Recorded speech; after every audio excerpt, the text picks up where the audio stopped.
Hi, I'm Catherine with the Old Country Porch, and today I'm going to show you how I transformed my kitchen from this to this. But first we have to go back 8 years to when we bought the house, and this is what the kitchen looked like originally. So I've made a couple changes over the years. We've had to upgrade the appliances, and I have switched out the lighting from this horrible lighting to this lighting. And we have this weird island area, and the tile used to match the tile in the kitchen, and I had to change that out several years ago because the tile was in really bad shape. The only other thing that I've done is made new pendant lights for the kitchen island. I made these about 5 years ago, and I'm still in love with these lights today. So the original part of the house is just over 100 years old, and that is where the kitchen is, and so it is a very small kitchen. So then about 20 years ago, they added a living room area onto the back of the house. So this area right here originally was a back porch pantry area. So they put this weird island area in here. It's perfect for food prep or for Christmas, since everybody congregates in the kitchen and the kitchen is so tiny. This area is a perfect space for snack foods. It keeps some of the congestion out of the kitchen. And there is a little pantry back here. There are some drawers and storage cabinet under the island, but I still struggle to have enough room to keep stored food. So that's one thing that I'm hoping to fix with this kitchen update. So this is the kitchen. It is pretty small, but there is a lot of storage for pots and pans and things like that. Now, the only thing that I'm planning on doing in this area is moving the medicine cabinet over the radiator, and then I'm going to be putting open shelves on this wall. Now, this is the countertops that need to be removed. I could live with the green if the grout lines weren't so thick. It's just impossible to get them clean. I have been fighting them for years, and I just never feel like the kitchen is clean because of the thick grout lines. So I absolutely love this garden window. It lets in so much natural light into the kitchen, and I love being able to have a bunch of plants right here.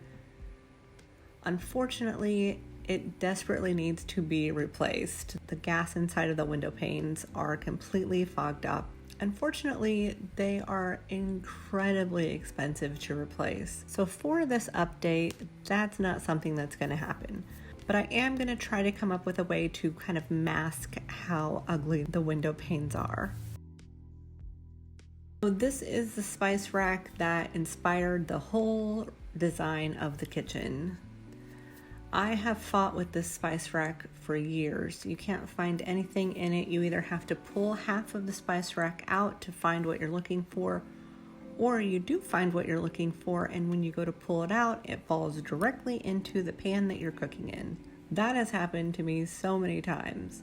So I intend to put open shelves all the way up to the ceiling. There's all this empty space up here. Open shelves aren't for everybody, but really we already have them, and we already have shelves that go all the way up to the ceiling. So I have this step ladder, and I'm used to pulling it out every couple days to get things down. I'm not worried about putting shelves all the way up to the ceiling because I know that I'll still be able to access them easily. So I have this area back here that I hide a bunch of things that I don't have room for. So most of this stuff will be going up on the new shelves. So the other big thing that I'm going to be doing is I'm going to be painting all of the trim, all of the cabinets, and I'm just going to be painting those slightly lighter than they already are. And then I'm going to be changing the wall color to a brighter wall color. I decided to start with the countertops because I knew that was going to be the biggest part of the project. So I'd actually planned on starting this project in March, and then we all know what happened in March. So my husband started working from home. It was impossible to do any of this work while there was somebody working in the next room. So eventually he started going back to the office 1 to 2 days a week. So that's when I worked on this project. Originally, I thought this project would take me about 2 weeks, working around my schedule. That ended up turning into months. I ended up doing the tile countertops mostly because of the cost. It was significantly cheaper to do tile than any other kind of countertops, and it was something that I could easily do myself.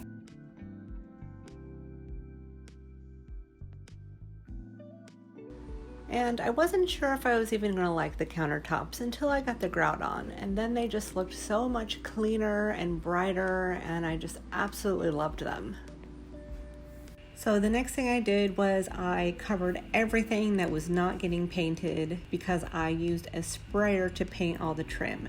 Now, before anybody freaks out about me painting the wood, the window trim is not real wood and it is not original to the house. So I didn't have any reservations about painting it. I've never used a paint sprayer before, but I really liked it for the trim in the cabinets because it really got into all the little corners and I got a really even coat of paint with this. The downside was the paint gun was heavy and loud and it created so much paint dust. You really have to cover everything. I didn't tape a lot when I painted the walls because there just wasn't enough room to tape in the kitchen. But this is what it looked like afterwards. It looked so much brighter and cleaner, and I absolutely loved the way that turned out. And we have these old plaster walls, so I used a magnet to find the studs, and I had to take a trip down to our scary basement where some kid from the 90s had left his skateboard.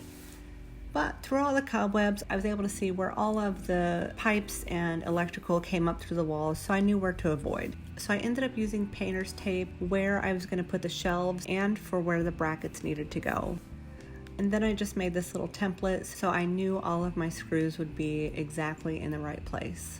So when I went to buy the wood, it had been several months since I had ordered the brackets for the shelves.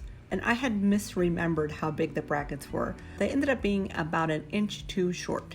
I had a spare piece of shelving, so I ended up cutting that into 1-inch strips and putting it on the back of the shelves to make them the right size. So not something that I would do again, but it worked and nobody will ever know the difference, except for you guys.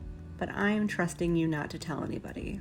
So with the kitchen so bright now, I wanted the stain on the shelves to be a really dark, rich color. And I absolutely loved how these turned out.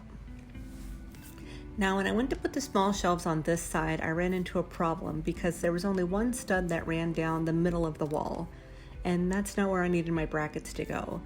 So I ended up finding these supports, and they're actually for floating shelves. So I put one in each shelf so that every shelf had support from the stud. And for the brackets, I used wall anchors, so I'm confident that there is plenty of support for these shelves. I ended up using these little LED lights underneath all of the cabinets and the shelves, and it really made a huge difference in the overall look of the kitchen, and it's so much easier to work in there because your workspace is nice and lit up. So after months of working on this project, to finally be able to put things back into the kitchen and get the jars onto the shelves was a great feeling. And I finally have a place in the kitchen to put all of my cookbooks.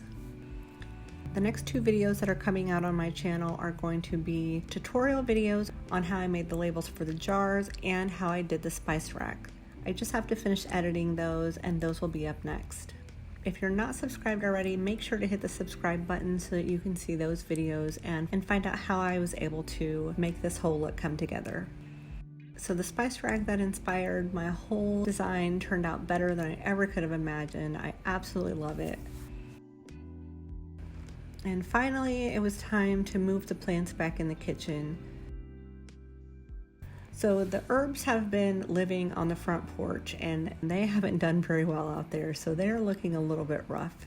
So hopefully they're gonna bounce back. What I ended up doing with this window was I bought a privacy film that also blocks UV light.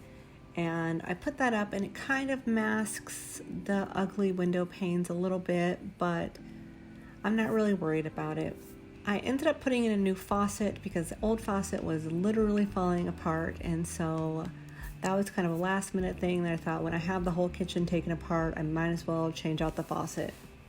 And I found these wall baskets to keep produce in, and that way I don't have bags of potatoes and onions and lemons on the counter all the time.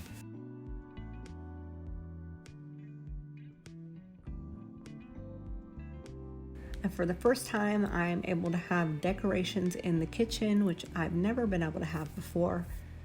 And so the things up here are just things that I already had, so I can't wait to go find new pieces and switch things out as time goes. So for the last couple nights for dinner, I've been able to use this spice rack, and it's so easy to find what I'm looking for. I don't knock anything over. It's perfect.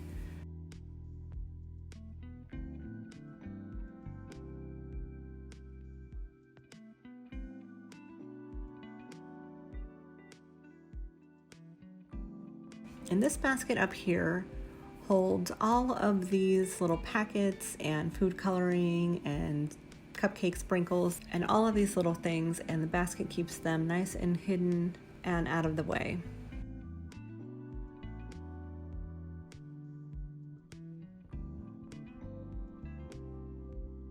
But just having a nice organized kitchen with no more clutter and no more hunting for ingredients and spices, everything is right where it should be, and I just love the way that it turned out.